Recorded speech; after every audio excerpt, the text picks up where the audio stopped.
Está preparando su intervención. La vamos a escuchar entonces en este momento ante el Pleno del Parlamento. Comisión General, la primera que se escucha en la Asamblea Nacional.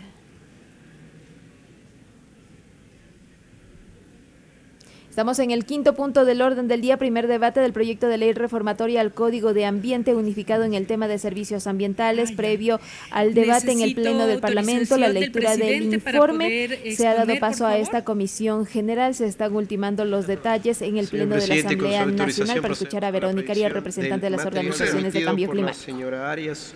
Sí. Bueno, muy buenas tardes, señores asambleístas. Voy a proceder a la comisión me ha solicitado exponga los beneficios ambientales de los mercados de carbono y por ende esto está incluido en el proyecto de reforma al Código Ambiental. Yo quisiera partir de una reflexión para ustedes. Y quisiera comenzar con un caso de reflexión que pasó en 1996 acá en el Ecuador con la rana Epipadobates tricolor. Esta ranita, que es única aquí en el país, en Ecuador, tiene un componente de recurso genético muy importante que es más fuerte que la morfina. Ciertamente gente de afuera vino y se sacó este principio activo por medio de Cancillería, vendió afuera y las grandes transnacionales convirtieron esto en un principio activo de muchas medicinas, sin que el Ecuador reciba un medio por esto. Quería hacer esta reflexión porque creo que es importante entender el contexto internacional del que vivimos. Tuvimos una regulación posterior, que es el reglamento al régimen común sobre accesos genéticos, pero en su momento perdimos una gran oportunidad. El mundo está sufriendo actualmente los embates del cambio climático y tenemos que limitar el aumento de temperatura global a 2 grados y redoblar esfuerzos para no superar la cota de 1.5 grados a finales del siglo y alcanzar la neutralidad climática en el 2050. Ustedes ven a lo largo y ancho del planeta los efectos del cambio climático que ya estamos enfrentando. Y por eso digo que hay que leer el contexto mundial y prepararnos, porque no hay tiempo.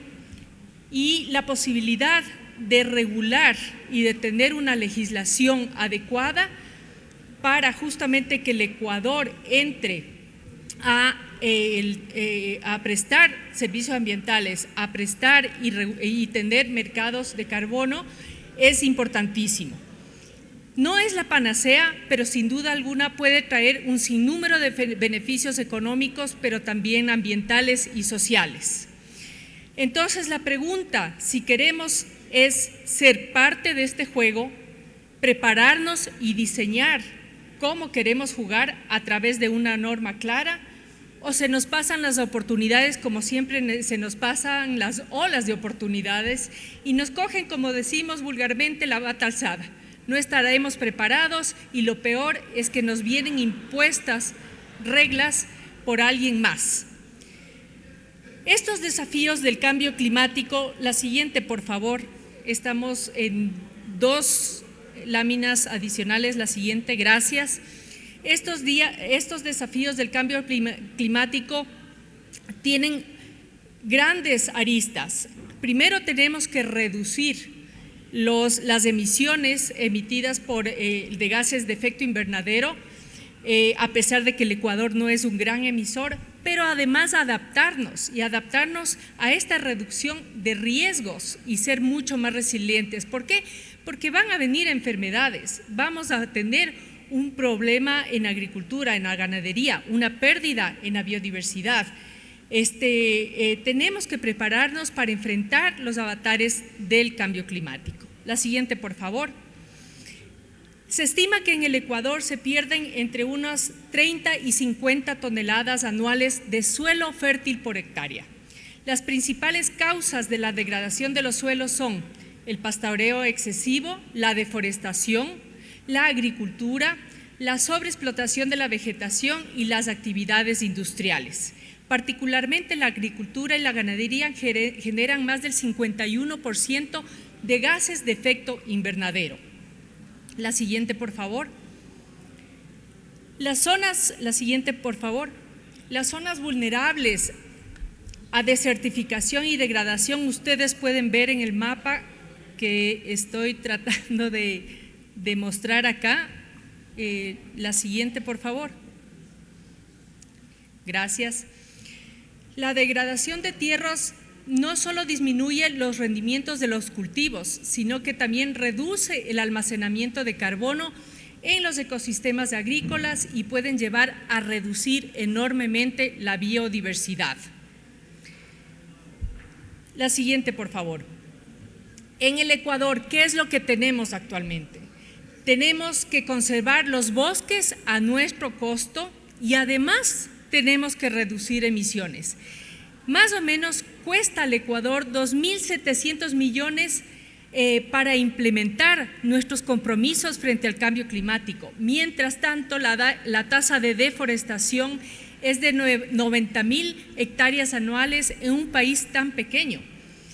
Y tendríamos la posibilidad con este cambio, esta reforma, de tener un ingreso en el PIB del Ecuador de hasta el 19%. Eso es lo que representaría la capacidad de compensar estas emisiones de carbono. La mitad de la industria ecuatoriana no tendría la capacidad para compensar las emisiones, ni siquiera con el programa actual Cero Carbono, ni con el Sociobosque, ni con RED. Es decir, es importantísimo que nos abramos a los mercados internacionales y abramos con unas reglas claras y justas para poder atraer inversión. La siguiente, por favor. Para esto quisiera brevemente decir cuál es el impacto del carbono en el medio ambiente. Su contaminación se filtra en el agua, en la tierra, a través de grietas y hendiduras, aumentando el riesgo de asma, enfermedades cardíacas y cáncer y causando la muerte prematura de miles de personas cada año. El agregar más CO2 a la atmósfera implica que la atmósfera caliente más la superficie terrestre al poder capturar mayor radiación terrestre. La siguiente, por favor. ¿Pero qué beneficios aportan los bonos de carbono al ambiente?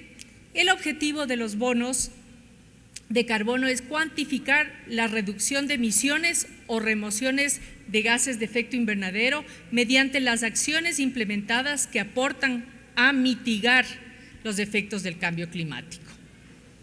La siguiente, por favor. ¿Qué son los mercados de carbono? Y hay que entenderlos para no tener cucos respecto a esto. Es un instrumento adicional que busca integrar dentro de las actividades productivas el costo social y ambiental que se genera al emitir gases de efecto invernadero. Veamos cómo este instrumento, el siguiente por favor, puede ayudar a frenar las emisiones globales, mundiales y luchar contra el cambio climático. Primero, como dijimos, es una herramienta muy importante para alcanzar los objetivos climáticos globales. Segundo, puede movilizar muchos recursos y reducir costos para dar a los países y empresas el espacio para suavizar la transición de bajar el carbono del uso de combustibles fósiles hacia una transición energética mucho más limpia. Tercero, incentivan la acción climática a permitir que las partes intercambien créditos de carbono. Cuarto, se estima que el comercio de estos créditos de carbono pueden reducir el costo de nuestros compromisos nacionales determinados hasta de 250.000 millones para el 2030 a nivel global. Y con el tiempo se espera que los mercados se vuelvan mucho más redundantes a medida que el país alcance a las cero emisiones. La siguiente, por favor.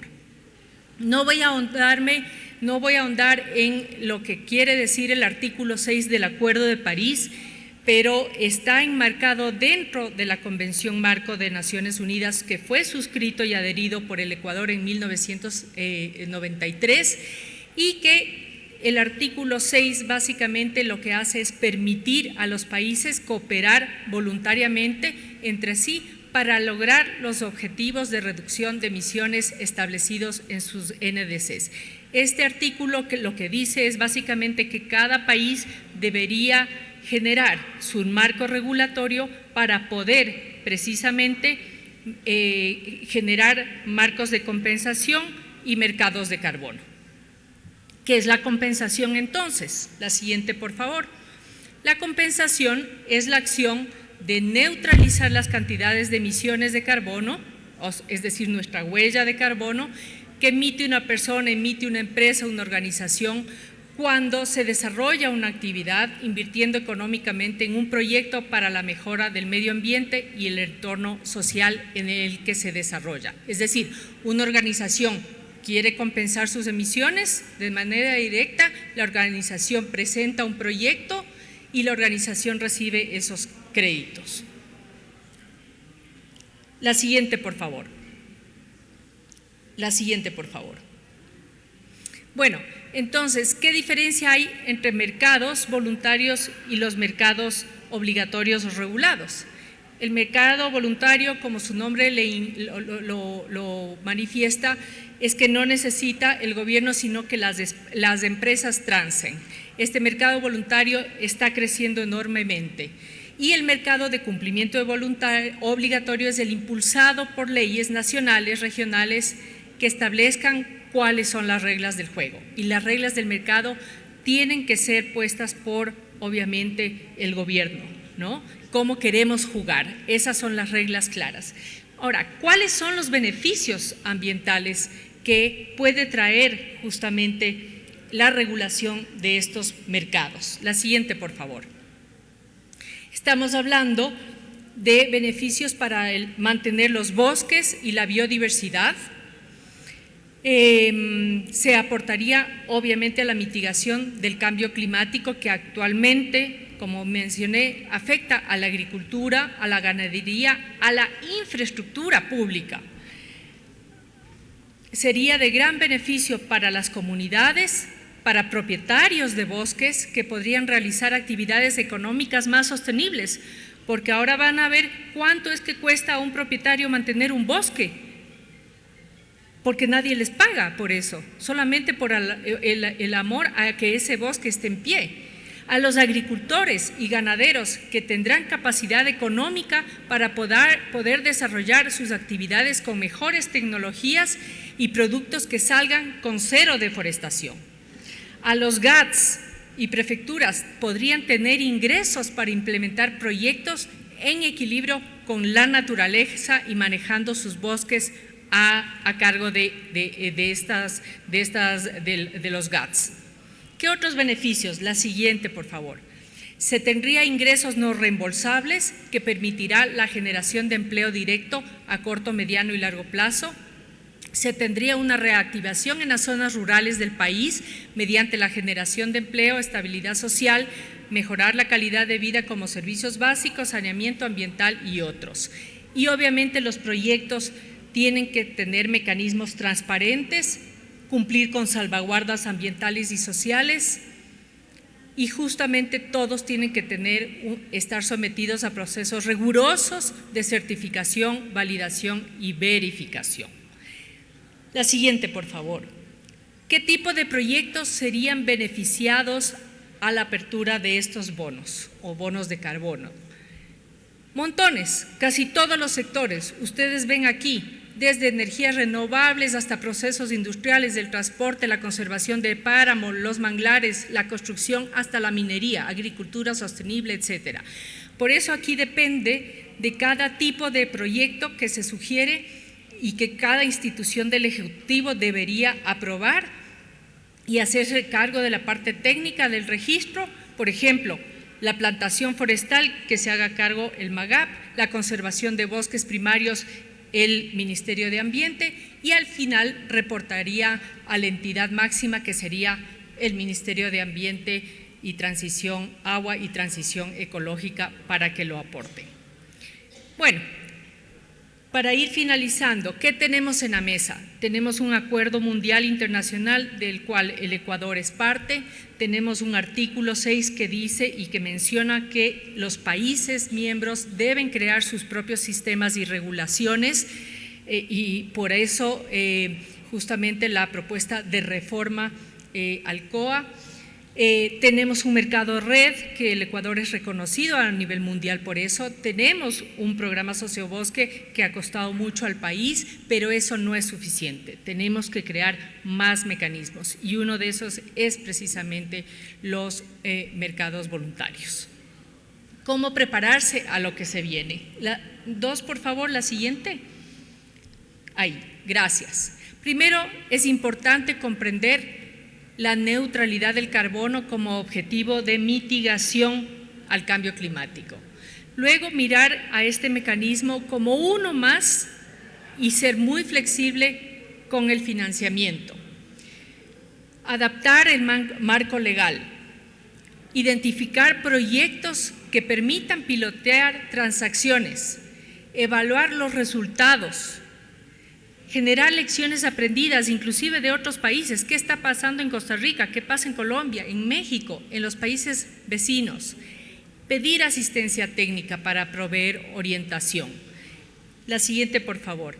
Tener elementos claves que están precisamente y que se recogen en la propuesta de ley. Criterios de desarrollo sostenible, salvaguardas ambientales y sociales, transparencia, democratizar el acceso a la información, es importantísimo.